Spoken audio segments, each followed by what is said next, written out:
चलिए, आज का जो टॉपिक है वो आपका हिस्ट्री का होने वाला है। जैसा कि बीपीएससी जब एग्जाम कंडक्ट करवाती है, चाहे किसी भी प्रकार का एग्जाम हो, असिस्टेंट हो, टीचर हो, तो सब में आप देखिएगा हिस्ट्री का सेक्शन बहुत ज्यादा पूछा जाता है। और हिस्ट्री के लगभग आपके भी एग्जाम में 20 क्वेश्चन तक आपके एग्जाम में हिस्ट्री के प्रश्न पूछे जा सकते हैं। तो टोटल 20 क्वेश्चन मिनिमम, मैक्सिमम जितना भी जाए।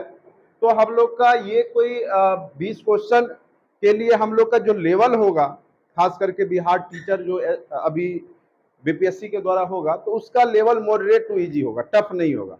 इसीलिए हम लोग वही टॉपिक पढ़ेंगे जो एग्जाम में उसी फॉर्मेट में उसी तरीका से पूछा जाता है और वर्षों से बीपीएससी पूछते आया है। ठीक है, तो यहाँ पर हमारा जो क्लास होगा आपका हेड टीचर के लिए या आपका जो बीपीएससी टीचर का जो एग्जाम है उसके लिए, उसमें हम आपको 10 लेक्चर में आपका एनिशिएंट करवा देंगे, प्राचीन।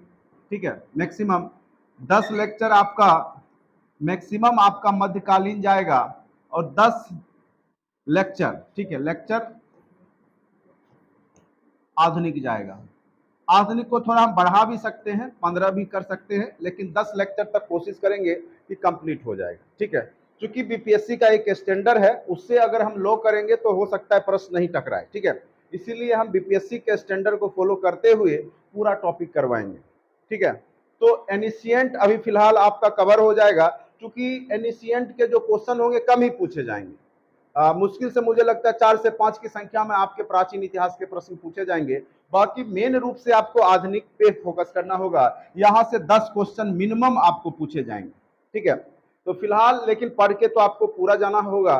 तो हम लोग अभी प्राचीन इतिहास पढ़ेंगे और प्राचीन में आज का जो टॉपिक होगा वो आपका मौर्य वंश से रिलेटेड होगा और महाजनपद काल के बाद का जो काल है, मगध का साम्राज्य और मगध के जो शासक हुए हैं उससे रिलेटेड होगा। ठीक है, तो इसको आप लोग अच्छे से देखिएगा और समझने का प्रयास कीजिएगा। और अगर आप क्लास से जुड़ना चाहते हैं तो डिस्क्रिप्शन बॉक्स में लिंक दिया गया है, आपको डाउनलोड कीजिए और कोर्स को बाय कर लें। ठीक है, चलिए आज का जो टॉपिक है,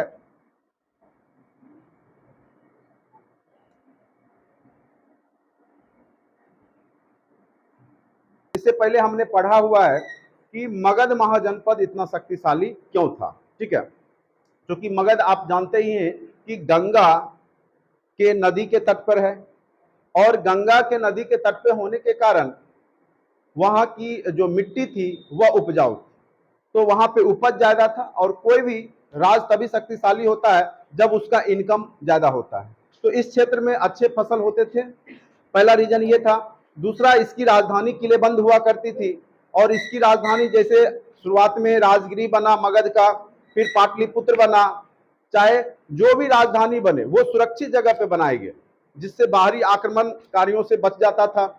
तीसरा, यहाँ के जो भी शासक हुए बहुत ही साम्राज्यवादी और कह सकते हैं कि बुद्धि विवेक वाले हुए। और पांचवा रीजन है कि आपका इसी क्षेत्र में जो है गौतम बुद्ध और महावीर स्वामी जैसे उपदेशक आए और उन्होंने उपदेश देकर के लोगों को कर्म कांड से दूर कर दिया।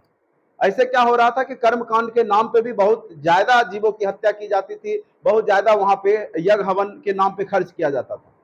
तो वो सब बंद हो गया, तो इकोनॉमी सरप्लस होने लगी और यह शक्तिशाली महाजनपद के रूप में उभर गया। और यहाँ के जो आगे आने वाले वंश होंगे उन्होंने अखंड भारत पे शासन किया। तो मगध अपने आप में एक महान साम्राज्य है और यहाँ के जो शासक हुए वो भी महान ही हैं।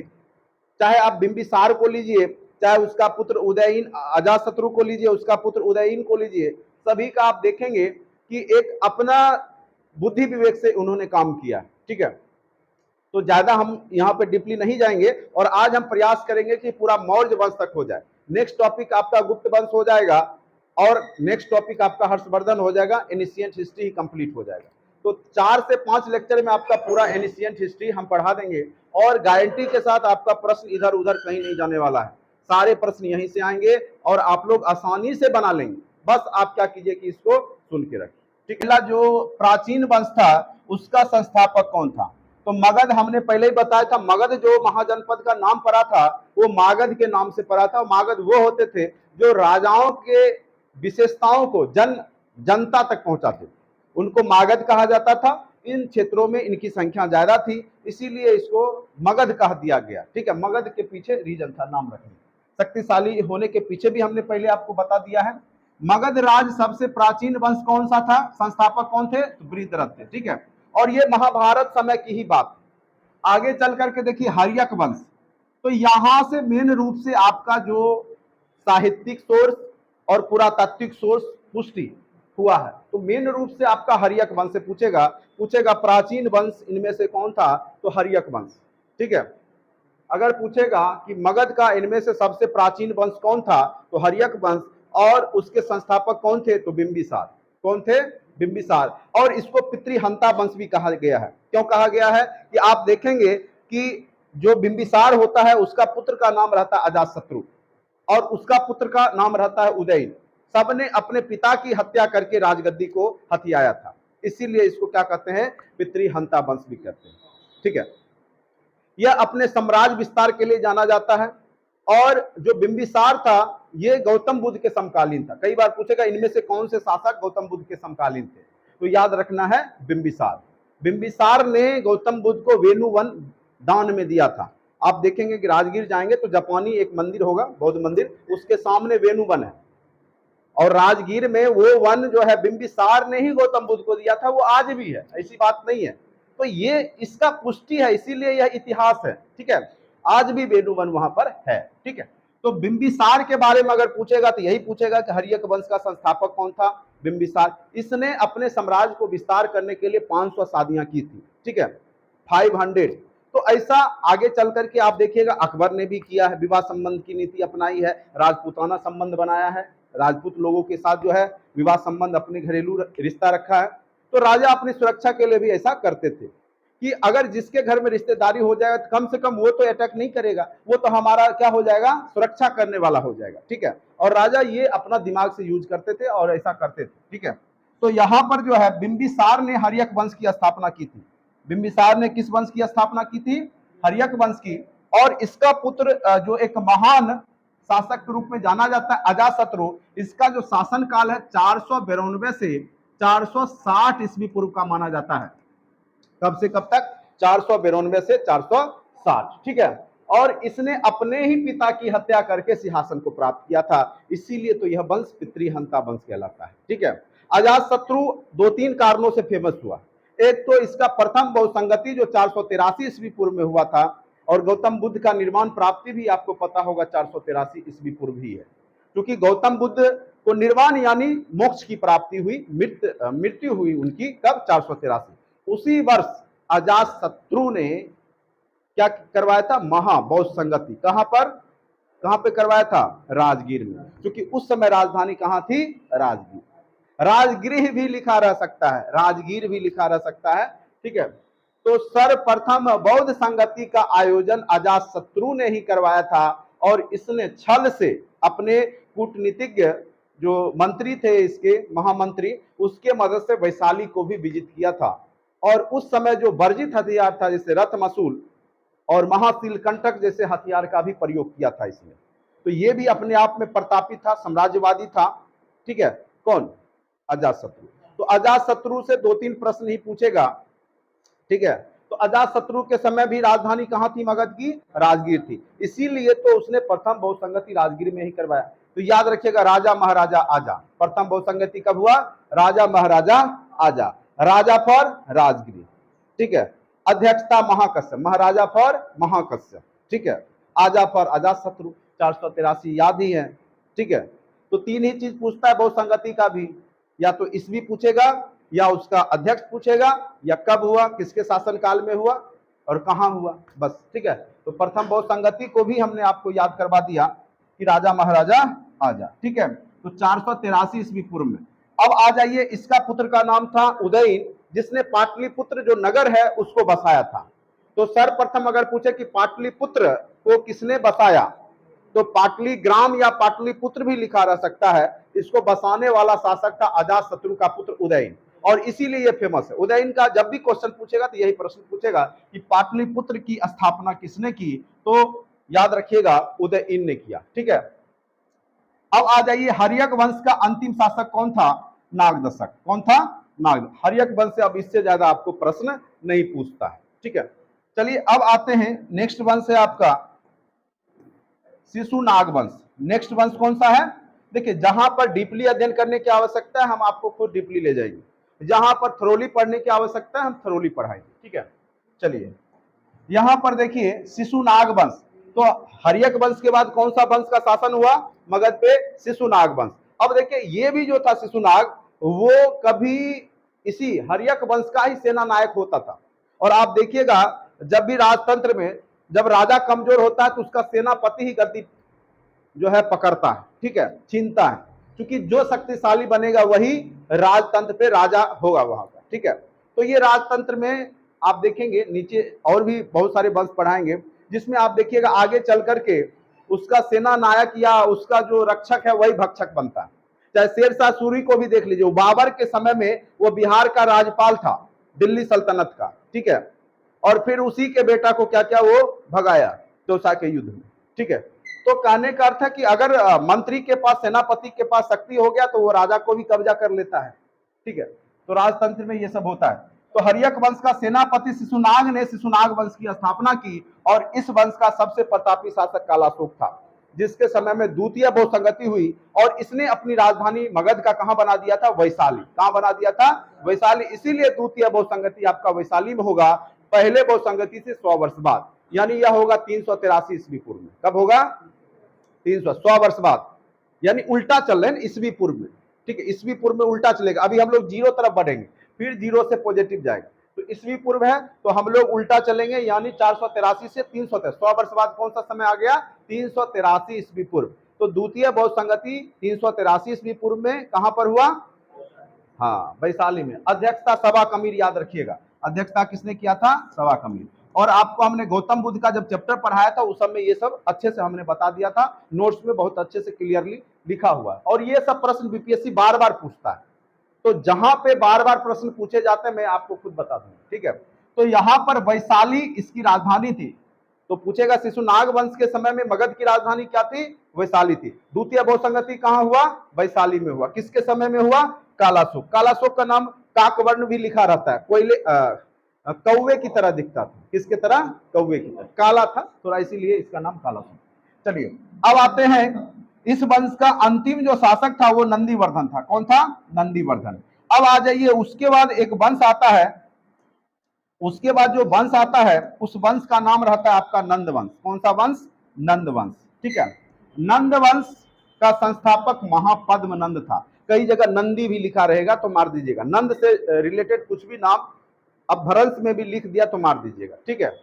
तो चूंकि महापद्मनंद इसकी उपाधि थी, कहा जाता है कि इसके पास पद्दुम भर सेना थी, मतलब कहने के लिए है, पद्दुम जनसंख्या अभी देश की नहीं है तो उस समय कहां से इसकी आबादी होगी, ठीक है।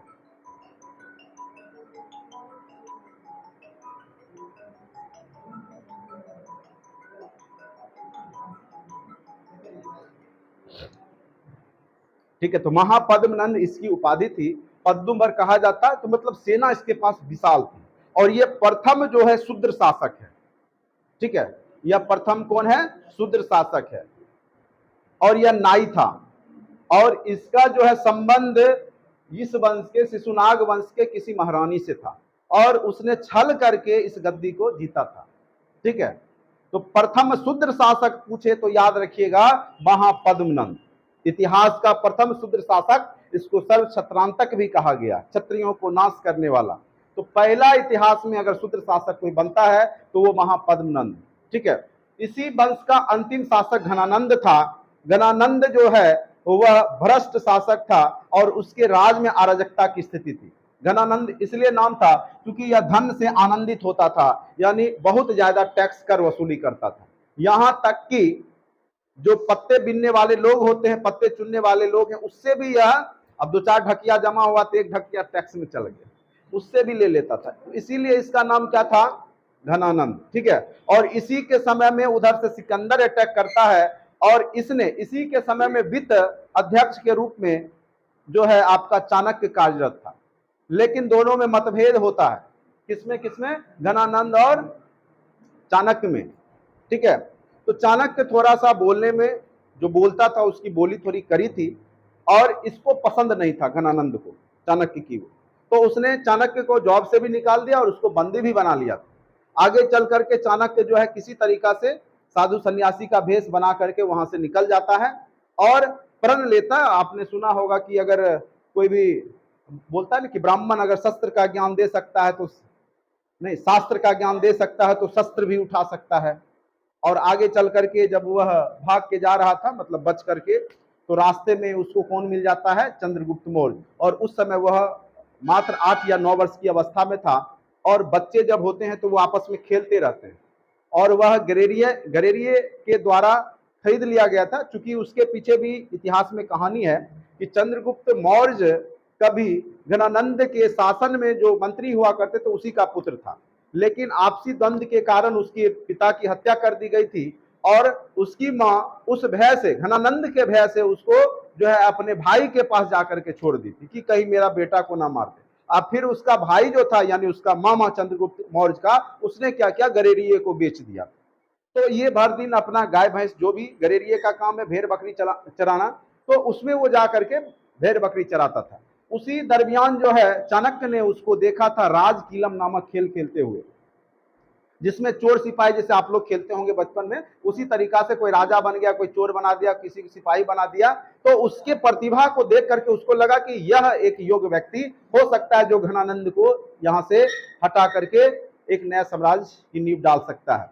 तो उसको गया उसके गरेरिये के पास, उसको कहा कि इसको दे दो, तो गरेरिये ऐसे नहीं माना। तो उसके बाद 1000 करसापन वहां उस समय चांदी के सिक्के को कहा जाता था, करसापन, ठीक है।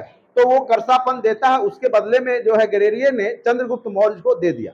आगे चल करके वो चंद्रगुप्त मौर्य को ले जाता है और उत्तर पश्चिम भारत में तक्षशिला विश्वविद्यालय में खुद भी वहां पे प्रोफेसर बन करके कार्यरत होता है। और साथ साथ जो है ये चाणक्य जो है चंद्रगुप्त मौर्य को ट्रेनिंग देता है, हर एक विद्या से उसको निपुण करता है। और खुद तो वो कूटनीतिज्ञ था ही, कौन?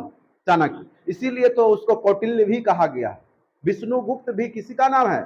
चाणक्य का ही नाम है। और उसने अर्थशास्त्र की जो रचना की है वह क्या चीज से संबंधित है? तो वह राज्य और राजा के सिद्धांत, सप्तांग सिद्धांत से संबंधित है, ठीक है। उसमें राजा किस प्रकार से शासन करे, तो उसको मौर्यकालीन समाज का आईना भी कहा गया है, दर्पण भी कहा गया है। किसको? अर्थशास्त्र। तो अर्थशास्त्र की रचना जो है, ग्रंथ है, उसकी रचना किसने की है? चाणक्य ने किया है, ठीक है। तो यहां से देखिए अब मौर्य वंश स्टार्ट हो जाएगा और बीच में उधर से टपकेगा कौन? सिकंदर, अलेक्जेंडर। वो भी विश्व विजेता बनने की सपना लेकर के भारत पे आएगा। तो भारत पे आक्रमण सबसे पहले यूनानियों ने नहीं किया था, बल्कि सबसे पहले ईरानियों ने किया था, ठीक है। ईरान के लोगों ने भारत पे अटैक किया था सबसे पहले। दूसरा व्यक्ति था यूनानी, जो कि सिकंदर ने अटैक किया था। तो सिकंदर मात्र 19 वर्ष की अवस्था में ही विश्व विजेता बनने का सपना लेकर के उत्तर पश्चिम भारत तक पहुंच जाता है, ठीक है। तो इसकी भी कहानी बहुत रोचक है, एक मूवी भी है, आप देख सकते हैं अलेक्जेंडर का, तो अच्छे से उसमें दिखाया भी गया। वो मूवी का ही सीन है उधर जो आप कॉर्नर में देख रहे हैं। चलिए, अब 4 में निकला, 5 में निकला, हमको मत बताओ, ठीक है। तुम लोग चुपचाप शांति से सुनो, बहुत डिस्टर्ब करते हो।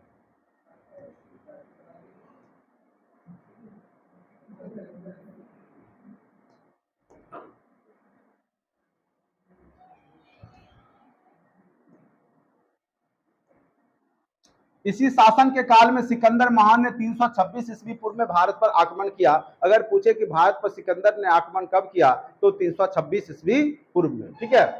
सिकंदर का ही नाम अलेक्जेंडर भी है, भारतीय इतिहासकार उसको सिकंदर कहते हैं।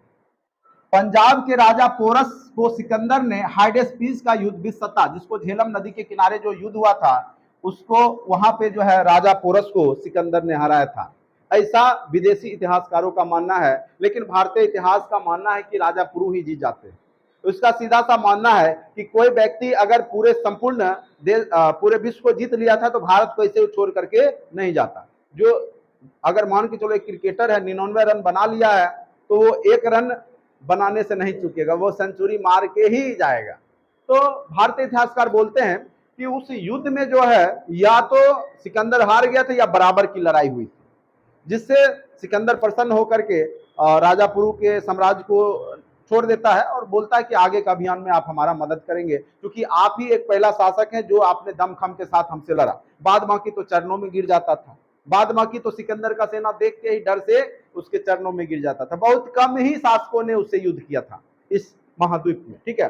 उससे पहले शुरुआत में उसके पास कम सेना थी, तो शुरुआत में उसको युद्ध करना पड़ा। लेकिन जब एक विशाल सेना हो गई तो मैक्सिमम छोटे छोटे जो राजा थे, शासक थे, वो तो ऐसे ही दंडवत हो गए, ठीक है, डर से। तो उन्होंने युद्ध किया ही नहीं, अपना साम्राज्य जो है उसका अधीनता स्वीकार कर लिया। किसका?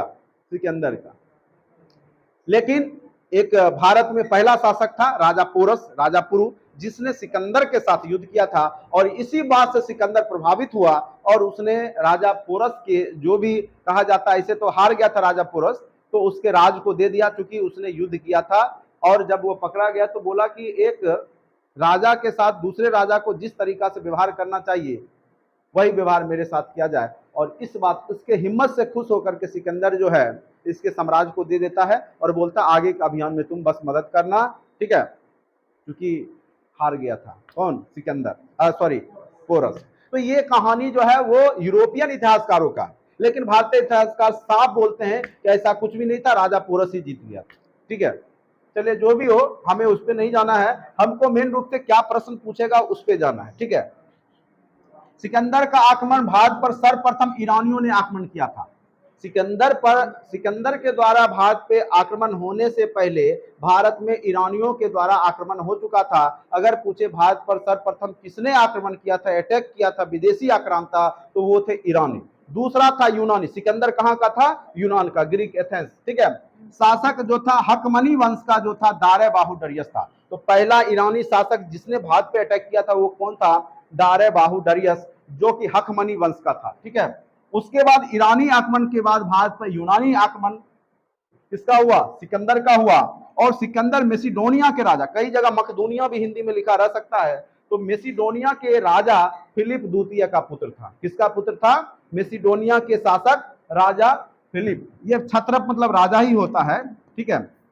फिलिप द्वितीय का पुत्र था और इसकी मां नाग कन्या थी। अब इसका मतलब ये नहीं है कि वो एक मूवी देखे नगीना में जो रात को नाग बन जाती है, वो नहीं, ठीक है। नाग कन्या मतलब पहले क्या होता था कि शासक लोग कुछ महिलाओं को रखते थे गुप्तचर के रूप में, और उस पर जहर का असर नहीं होता था, उल्टे अगर वो किसी को काट ले तो उसको विष लग जाए, तो उसको नाग कन्या कहा जाता था। उसको ट्रेनिंग दिया जाता था, खास करके राजा उसका यूज करते थे। अभी भी बड़े बड़े आतंकवादी को पकड़ने में या बड़े बड़े क्रिमिनल को पकड़ने में महिलाओं का योगदान लिया जाता है, ठीक है। तो वो नाग कन्या होती थी और कहा जाता है कि इसने अपने पति को मरवा दिया क्योंकि मेरा बेटा शासक बने, सिकंदर। और वही बचपन से उसके दिमाग में भरती थी तुमको विश्व विजेता बनना। सिकंदर जो महान हुआ अपने सोच के कारण, विश्व विजेता बनने के सोच के कारण। ऐसा उसने कोई काम नहीं किया था जिससे कि उसको महान कहा जाए, क्योंकि उसने तो लूटपाट किया, इराक, ईरान, फारस होते हुए जितने भी मध्य एशियाई देश है सबको लूट लिया, लाखों की संख्या में हत्या किया, आग लगा दिया, तहस नहस कर दिया। लेकिन भारत आते के साथ उसको ज्ञान मिलना शुरू हो गया, क्योंकि वहां पे जो था तक्षशिला के क्षेत्र में चाणक्य जो है अपने कूटनीति जो था वो चल रहा था।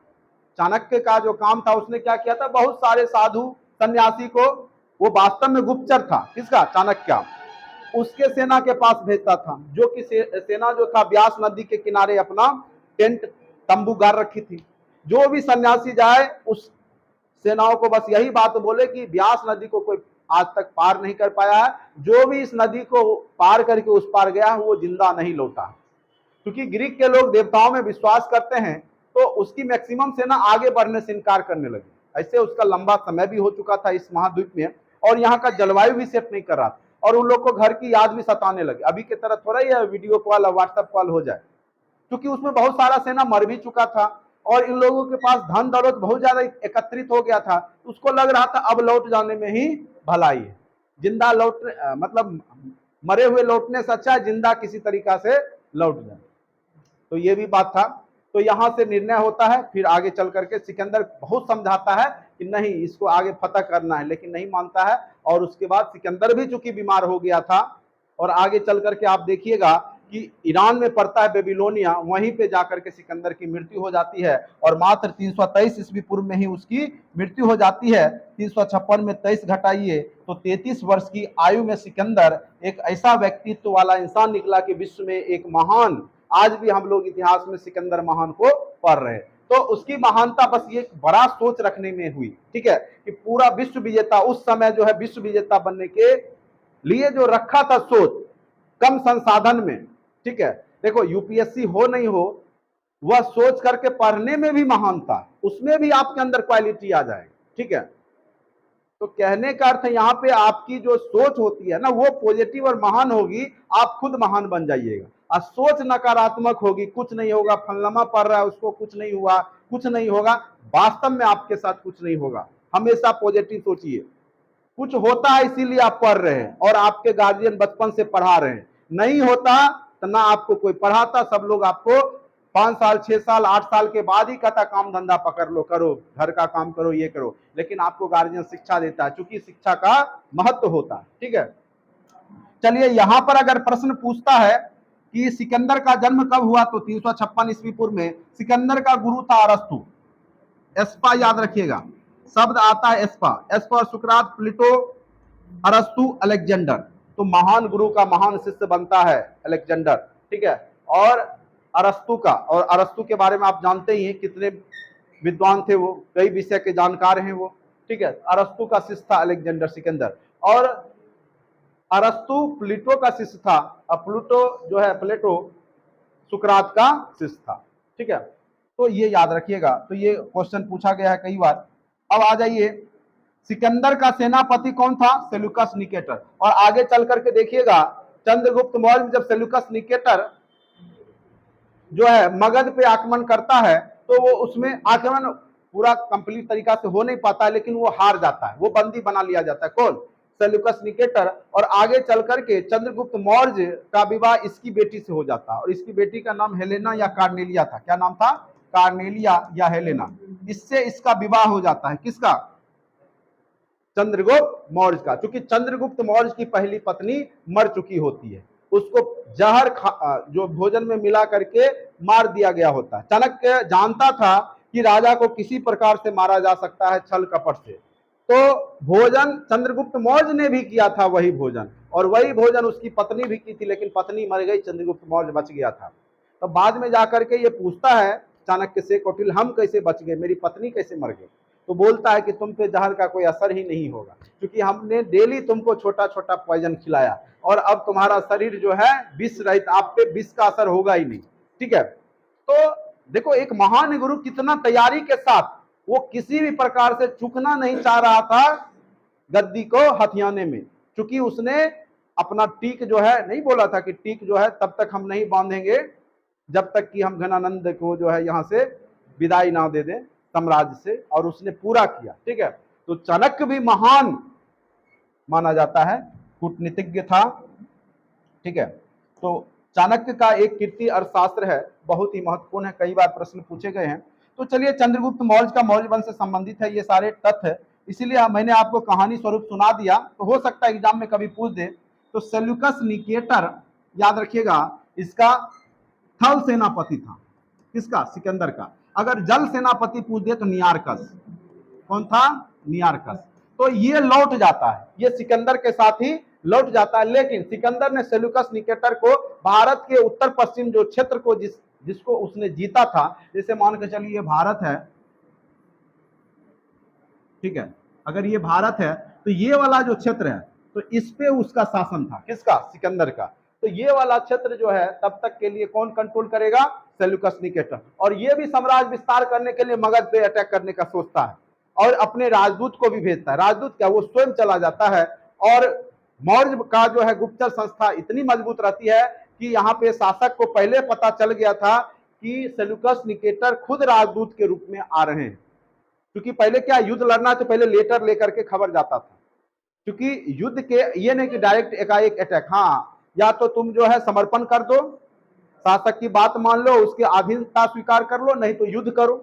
तो पहले लेटर गया, वो लेटर लेकर कौन पहुंच गया, सेल्यूकस निकेटर। वो बस देखना चाह रहा था कि कितना मतलब शक्तिशाली राज्य है कि लोग इसका इतना बखान करते हैं। तो उसको नहीं पता था इसका गुप्तचर संस्था इतना मजबूत है कि इसको पहले से पता है कि राजदूत जो है वो खुद ही शासक है, सेल्यूकस निकेटर। और जो कि वो आता है तो वो लेटर दिखाता है, तो बोला तुम जाओगे तब ना तैयारी करोगे, युद्ध करोगे, तुमको जाना ही नहीं देंगे अब। क्योंकि पहले से पता था कि ये जो है ये खुद सेल्यूकस निकेटर है, उसको भी समझ में जो है आ गया अच्छे से कि हम किस पे अटैक करने वाले थे। तो बंदी बना लिया गया। तो उससे पूछा गया अब क्या किया जाए बताओ। तो उसने भी बोला कि एक राजा के साथ जो दूसरे राजा, क्योंकि देखा था ना उधर सिकंदर महान जो था माफ कर दिया था, मरता क्या नहीं करता था। चलो भाई ठीक है।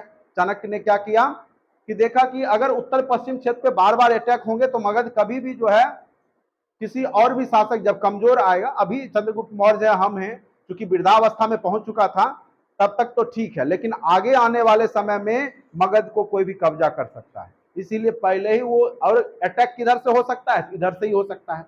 इससे रिश्तेदारी करना बहुत जरूरी है। ठीक है, जैसे बिंबिसार भी करता था, ये भी दिमाग लगाया। चाणक्य बहुत कूटनीतिक था, तो ऐसा करो तुम्हारी बेटी है, सुने बहुत सुंदर है, चंद्रगुप्त मौर्य से शादी करा दो। ठीक है, अब किसी भी बाप को कोई आईएएस आईपीएस और मिल जाए मुख्यमंत्री प्रधानमंत्री देश का, तो क्यों नहीं शादी करना चाहेगा। और ऐसे भी पहली पत्नी मर चुकी थी चंद्रगुप्त मौर्य की, हम भी भर दिया। और उसके बाद जो हेलेना के साथ चंद्रगुप्त मौर्य का विवाह हो जाता है और मेगास्थनीज राजदूत के रूप में चंद्रगुप्त मौर्य के दरबार में ही रहता है और इंडिका नामक ग्रंथ लिखता है। ठीक है, तो चलिए यहां पर देखते हैं।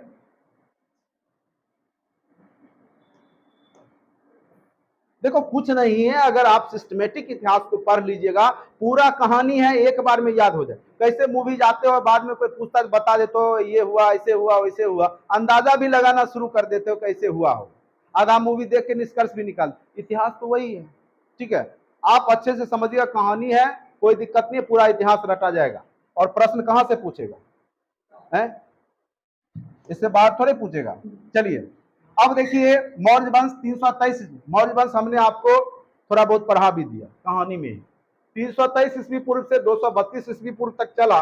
इस वंश की स्थापना चंद्रगुप्त मौर्य ने 322 ईस्वी पूर्व में की। नंद वंश को हराने में इनकी सहायता, किसकी, चंद्रगुप्त मौर्य की सहायता किसने की थी, चाणक्य ने। अच्छा ये बताइए चंद्रगुप्त मौर्य किस धर्म को मानता था, जैन धर्म को। इसीलिए तो हमने बताया था कि जैन धर्म के लास्ट में वो संलेखना विधि से अपना मोक्ष की प्राप्ति लेता है। और चंद्रगिरी पर्वत जो अभी सरवन बेलगोला कर्नाटक में है, वो चंद्रगुप्त मौर्य के कारण ही। तो चंद्रगुप्त मौर्य था जैन धर्म को मानने वाला, और इसका जो पुत्र था बिंबिसार, वो आजीवक संप्रदाय को मानने वाला था। और उसका पुत्र जो अशोक था, शुरुआत में ब्राह्मण धर्म मानता है, बाद में आगे चल करके बौद्ध धर्म मानता है। ठीक है, तो ये सब भी प्रश्न पूछ देता है। चाणक्य को विष्णुगुप्त कौटिल्य भी कहा जाता है। कौटिल्य इसलिए चूंकि कूटनीतिज्ञ था, कूटनीति जानता था। ठीक है, इन्होंने राजा तथा राजनीति से संबंधित प्रसिद्ध पुस्तक अर्थशास्त्र की रचना की है। राजा के सप्तांग सिद्धांत की चर्चा अर्थशास्त्र में ही है, और इसको मौर्यकालीन समाज का दर्पण कहा जाता है। मौर्यकालीन समाज का दर्पण, चूंकि इसमें मौर्यकालीन समाज का जाति व्यवस्था जो भी है उसके बारे में लिखा गया है, स्त्रियों की स्थिति के बारे में लिखा गया है, शूद्रों की स्थिति में लिखा गया है, क्योंकि इस समय शूद्रों की स्थिति बेहतर हुई थी और शूद्रों को जो है अन्य जातियों के तुलना में, मतलब कह सकते हैं बहुत ज्यादा यहाँ पे सुधार देखने को मिलता है। ठीक है, तो इसीलिए वो सब की चर्चा जो है चंद्रगुप्त मौर्य ने, सॉरी चाणक्य ने अपने किताब अर्थशास्त्र में किया है। तो ये भी बात याद रखिएगा।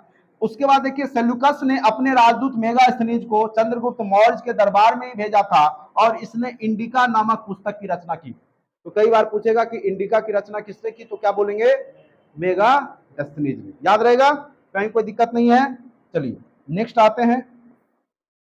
अपने जीवन के अंतिम अवस्था में, अपने जीवन के अंतिम अवस्था में चंद्रगुप्त मौर्य ने जैन धर्म को स्वीकार किया और संलेखना विधि से, अब कहिएगा संलेखना विधि क्या है, कि अन्न जल ग्रहण किए बिना, जैसे उपवास करते हो, उपवास करके अपने मृत्यु को प्राप्त करना। जब लगता है कि शरीर वृद्ध हो गया तो उस समय अपने मृत्यु को प्राप्त कर लेता है बिना अन्न जल ग्रहण किए बिना। तो ऐसा उसने क्यों किया था, क्योंकि उसको पश्चाताप करना था। क्योंकि चंद्रगुप्त मौर्य के दरबार में, उसके शासन जहां क्षेत्र में, एक समय ऐसा भी आता है कि अकाल पड़ने लगता है, बहुत ज्यादा संख्या में लोग भूख से मरने लगते हैं, क्योंकि उसने बहुत बड़ा साम्राज्य विस्तार कर लिया था। तो उसको लगा कि इसका कारण हम स्वयं हैं, और फिर बाद में चल करके जो लाखों लोग मरे थे उसके पश्चाताप करने के लिए उसने जैन धर्म में गया, और जैन धर्म में संलेखना विधि से अपने प्राण को निछावर दिया, यानी मोक्ष की प्राप्ति की। ठीक है, और इसके गुरु थे भद्रबाहु। किसके गुरु, चंद्रगुप्त मौर्य के। क्योंकि दिगंबर और श्वेतांबर, जैन धर्म दो भागों में बंटता है। दिगंबर के प्रतिपादक कौन है? भद्रबाहु। और श्वेतांबर के स्थूलभद्र। जैन धर्म में हमने आपको बताया था। ये सब आप लोग बार बार पढ़िए, रिपीट कीजिए, याद रहेगा। ऐसे भी श्वेतांबर में आधा स्व है और स्थूलभद्र में भी आधा स्व है, तो ऐसे भी क्लियर हो जाएगा। दिगंबर मतलब जो दिशा को अपना वस्त्र मानता हो, वो नग्न अवस्था में रहेगा। दिगंबर वाले क्या रहेंगे? नग्न अवस्था में रहेंगे। ठीक है, इनका जैन लिखा हुआ ही है, ये सब कहानी आपको बता ही दी है। भद्रबाहु, ठीक है। कल्पसूत्र की रचना भी भद्रबाहु ने ही किया था। संस्कृत में ग्रंथ है जैन धर्म का। मौर्य साम्राज्य का सबसे महानतम शासक कौन था? सम्राट अशोक। ठीक है, अशोक बिंदुसार का बेटा था। यहाँ बिंदुसार का चर्चा नहीं है, क्योंकि उसने कोई बड़ा काम नहीं किया था। जो राज था उसको बस बचा के रखा, यानी हारा भी नहीं, किसी अन्य शासकों से हारा भी नहीं, तो इसने कोई नया क्षेत्र को जीता भी नहीं, बस उसी को मेंटेन करके रखा, क्योंकि उससे पहले ही बहुत बड़ा साम्राज्य हो चुका था। लेकिन जब सम्राट अशोक आएगा तो सब कुछ तो जीता हुआ रहता है। ये जैसे मान के चलिए भारत, और अशोक के समय में अगर आप भारत को देखिएगा तो ये भारत, ये अफगानिस्तान, पाकिस्तान, यहां से लेकर के ये आपका जो है अशोक का क्षेत्र रहता है। ठीक है, लेकिन यहाँ का थोड़ा सा जो कलिंग का जो एरिया रहता है, उड़ीसा में पड़ता है कलिंग, वो जो है वहां का शासक थोड़ा सा शक्तिशाली रहता है, वो आत्मसमर्पण नहीं करता अशोक के सामने। तो अशोक के मन में बस यही रहता है कि इस क्षेत्र को विजित करना है, और उसने जो है 261 ईस्वी पूर्व में, सॉरी सन में जो है, या नहीं ईस्वी पूर्व में ही, सॉरी ईसा पूर्व में ही इसने कलिंग का युद्ध किया, और कलिंग के युद्ध में वहां का शासक मारा जाता है। फिर वहां की महिलाएं जब हथियार उठा लेती है, तो क्षत्रियों का था कि महिलाओं से युद्ध करना सही नहीं मानते ये लोग, तो इन्होंने युद्ध नहीं किया, और जो रक्त वहां पे देखा, रक्त रंजित भूमि, उससे इनका हृदय परिवर्तन हो जाता है और ये बौद्ध धर्म को स्वीकार कर लेते हैं। बिंदुसार अशोक को बनाना नहीं चाहता है सम्राट, क्योंकि बिंदुसार के और भी पुत्र थे। ठीक है, बड़ा पुत्र सुसीम था, उसको वो बनाना चाह रहा था। लेकिन यहाँ पे जो है अशोक ने छल करके कह सकते हैं कि बिंदुसार से जो है गद्दी को हथिया लिया। जब बिंदुसार ने लेटर भेजा, जब वो मरणासन्न अवस्था में था, क्योंकि उस समय दक्षिण भारत का राज्यपाल के रूप में कौन था? अशोक, और सुसीम तक्षशिला में कार्यरत था। ठीक है, मतलब वो भी राजपाल। तो राजा क्या करते थे? अपने पुत्र राजकुमारों को राजपाल बना करके अन्य प्रांतों में शासन करने के लिए या वहां संभालने के लिए भेज देते थे। अभी ने केंद्र है तो राज्य है, उस समय तो राज्य, अगर केंद्र में आपका राजा है तो राज्य में क्या था? राजपाल हुआ करते थे, राजा के, या राजदूत कह सकते हैं। तो राजदूत, मैक्सिमम राजदूत राजा के रिश्तेदार ही होते थे। ठीक है, या उसका बेटा हो या उसका साला हो, जो भी हो, जो प्यारा होगा उसको राजदूत बना देते थे राजा लोग। तो यहाँ पे था। तो जब बिंदुसार ने बुलाया, और उस समय राधा गुप्त, जो कि चाणक्य का ही बेटा था, जो कि इसके समय में जिस प्रकार से चाणक्य जो है इन लोग को ज्ञान देता था, किसको? चंद्रगुप्त मौर्य को, उसी प्रकार से उस समय में राधा गुप्त, जो चाणक्य का बेटा था, उसके बेटे को, यानी बिंदुसार के समय में जो अशोक का जो और भी भाई सब था, कहा जाता है अशोक 100 भाई था, और उसने अपने 99 भाइयों की हत्या की थी, ऐसा बौद्ध ग्रंथ में है। लेकिन बहुत सारे इतिहासकार इसको मानने से इनकार करते हैं। लेकिन जो बड़ा भाई था सुसीम की हत्या जो है राधा गुप्त के ही कहने पर हुआ था, और राधा गुप्त हमेशा, चूंकि उसका प्रिय शिष्य था सिकंदर, और उसी को राजगद्दी पे बैठाना चाहता था। जब बिंदुसार ने, जब वह मरणासन्न अवस्था में था, जब बिंदुसार ने बोला कि हमारे पुत्रों को बुलाया जाए और हम जो है अपना राज मुकुट उसको पहना देंगे, राजा घोषित कर देंगे, ठीक है, तो उसको कहा पत्र लिखिए। राधा गुप्त चूंकि उस समय महामंत्री थे, तो जो राधा गुप्त ने पत्र सबसे पहले किसको लिख दिया? अशोक को लिख दिया। ठीक है, वो दनादन पहुंचे, मौका है भाई अभी राजा बनने का, और उसको 2 दिन बाद लिखा। जब भी पूछे बिंदुसार, कहा हम पत्र लिख दिए हैं। ये नहीं बोला कि पहले पत्र किसको लिखे, किसको बुला रहे हैं पहले। उसको पत्र बाद में मिला सुसीम को, वो तब तक यहाँ पे सिकंदर पहले से पहुंच करके गया, कहा कि अब पहनाइए, सॉरी ये अशोक, ठीक है, अशोक गया, कहा कि अब वो लेट, हाँ वो आने में लेट होगा, तब तक आप जिंदा रहिए, नहीं रहिए, हम ही को बना दीजिए। कहा नहीं, तुमको तो नहीं बनाएंगे, क्योंकि वो नफरत करता था सम्राट अशोक से। कौन? बिंदुसार। वो अपने बड़े बेटा को गद्दी पे बैठाना चाह रहा था। गुस्सा में सम्राट अशोक ने उसका मुकुट उठाया, खुद पहन लिया, क्योंकि देखने वाला भी राधा गुप्त, जो कि उसी का आदमी। बाद में घोषित कर दिया कि जो बिंदुसार ने सम्राट अशोक को मुकुट पहना दिया। ठीक है, लेकिन यहाँ पे छल किया गया था और उसी सदमा को जो है बिंदुसार बर्दाश्त नहीं कर पाया और वहीं पे दम तोड़ दिया। ठीक है, तो इसने गद्दी को छल से जीत लिया था अशोक ने। लेकिन अशोक महान इसलिए जाना जाता है कि उसने सर्वस्व निछावर कर दिया बौद्ध धर्म में, इसलिए वो महान है, ना कि अपने कूटनीति के कारण, ना कि अपने सौ भाइयों की हत्या के कारण, ना कि कलिंग में लाखों पुरुषों और जो है महिला जो आई बाद में वहां पे रक्त रंजित जमीन करने के कारण। ठीक है, अशोक महान तब हुआ जब उसने बौद्ध धर्म में सब कुछ न्यौछावर कर दिया। ठीक है, उससे पहले तो ये क्रूर शासक था, इतना क्रूर था कि एक बार की घटना है कि वो अपने दासियों के साथ, दासी लोग जैसे होता है तेल मालिश कर रही है। ठीक है, अब इसका पूरे शरीर में चर्म रोग हो रखा था, किसका, अशोक का। जब वो नहीं कर रही होती है तो उसने क्या किया था, पूरे दासियों को इकट्ठा करके सबको आग लगवा दिया, जला दिया, इतना क्रूर था। तो उसकी महानता क्रूरता के कारण नहीं है, उसने बौद्ध धर्म को स्वीकार किया। ठीक है, और सर्वस्व निछावर कर दिया, मतलब इतना पापी आदमी और बौद्ध धर्म में आने के बाद इतना धर्मात्मा बन जाता है, इस कारण से इसको महान माना गया है। और इसने जो आगे की नीति अपनाई, जनता के जन कल्याण के लिए अपनाई, इसीलिए ये बाद में आगे चल करके ये महान बनता है, सम्राट अशोक। बाद बाकी इसमें जो महत्वपूर्ण पॉइंट्स है वो लिखा गया। आज आपका मौर्य वंश भी कंप्लीट हो जाएगा। अब लेखों में अशोक को देवनाम प्रिय या देवनाम प्रियदर्शी भी कहा गया है। देखो, देखने में कुरूप था लेकिन नाम क्या रखा है, देवनाम प्रियदर्शी, देखने में जो प्रिय हो। ठीक है, वैसा ही जैसा आंख का अंधा नाम नयन सुख। ठीक है, उसी प्रकार से देव नाम प्रियदर्शी, वास्तव में दिखने में कुरूप था। इसीलिए जो है, देखो बच्चा जब छोटा होता है, जो स्मार्ट दिखता है, छोटा बच्चा है, तो सब उसको दुलार करेंगे। ठीक है, और जो बच्चा जो है नहीं अच्छा है, स्मार्ट नहीं है, कहने का मतलब अच्छा नहीं दिखता, तो लोग उसको साइड किए रहता है। तो अशोक को सब साइड किए रहता था। मेन प्यार जो था सुसीम को मिलता था। तो अशोक के अंदर पहले से भावना अपने घर वालों के प्रति अच्छी, नहीं था घर वालों का भी अशोक के प्रति प्यार उतना अच्छा नहीं था, उसी के कारण ये सब हुआ। खुद नाम लिखवा दिया सब जगह, देवनाम प्रियदर्शी लिखो, देवताओं में प्रिय दिखने वाला, देवताओं को भी प्रिय। ठीक है, चलिए, अशोक ने 261 ईस्वी पूर्व में कलिंग पर विजय प्राप्त की, कलिंग का युद्ध किया और उसको जीत लिया। लेकिन भारी नरसंहार के बाद उसने बौद्ध धर्म को अपना लिया। ठीक है, तो इसीलिए वो क्या हो गया, अब महान हो गया। चलिए नेक्स्ट आते हैं आगे।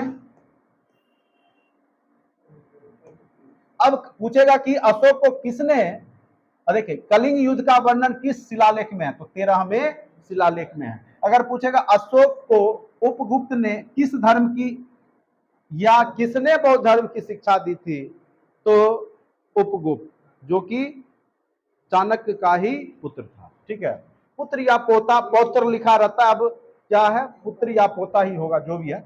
अशोक ने बौद्ध धर्म के प्रचार के लिए, इसका एक बेटा था महेंद्र और संघमित्रा, दोनों को कहां भेज दिया, श्रीलंका।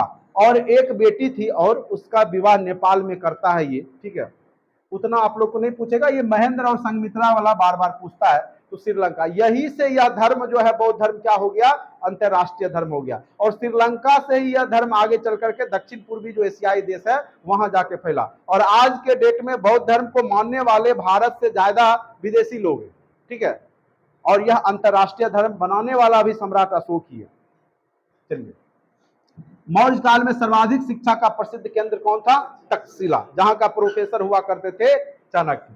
मौर्य काल में प्रचलित मुद्रा का नाम पन्न था, करसापन्न चांदी का सिक्का।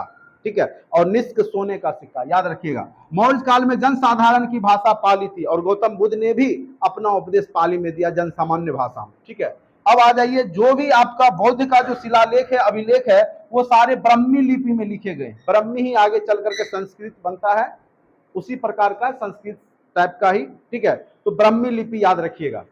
सांची का स्तूप का निर्माण सम्राट अशोक ने करवाया था, सांची का स्तूप। ठीक है, जो आपका राष्ट्रीय स्मारक के रूप में चिन्ह है, राष्ट्रीय चिन्ह के रूप में देखे ही हो ना, अशोक स्तंभ। मौर्य वंश का अंतिम शासक कौन था, वृत्ररथ, और इसकी भी हत्या इसी का सेनापति पुष्यमित्र शुंग ने की। कब, 185 ईस्वी पूर्व में, और शुंग वंश की नींव डाली। और ये जो पुष्यमित्र शुंग था, ये ब्राह्मण था, इसको ब्राह्मण वंश भी कहा जाता है। और इसने जो सम्राट अशोक ने बौद्ध धर्म को प्रचार किया था, बहुत जगह स्तूप बनवाए थे, उसको तोड़ता है कौन, कहा जाता है कि पुष्यमित्र शुंग ने ही शुरुआत में नालंदा विश्वविद्यालय को एक बार तोड़ा था। ठीक है। नहीं, उस समय तो बना ही नहीं था, सॉरी, इसके बाद का जो था, ठीक है। लेकिन इसने स्तूप को तोड़ा था, पुष्यमित्र शुंग ने स्तूप को, बहुत सारे स्तूप जो अशोक ने बनाए थे उसको तोड़वा दिया था, क्योंकि अब यह ब्राह्मण धर्म का प्रचार करना चाहता है और बौद्ध धर्म को पीछा करना चाहता है, ठीक है। और मौर्य शासन लगभग 137 वर्ष तक रहा, तो ये याद रखना है आपको, कितना दिन तक रहा, 137 वर्ष तक, ठीक है।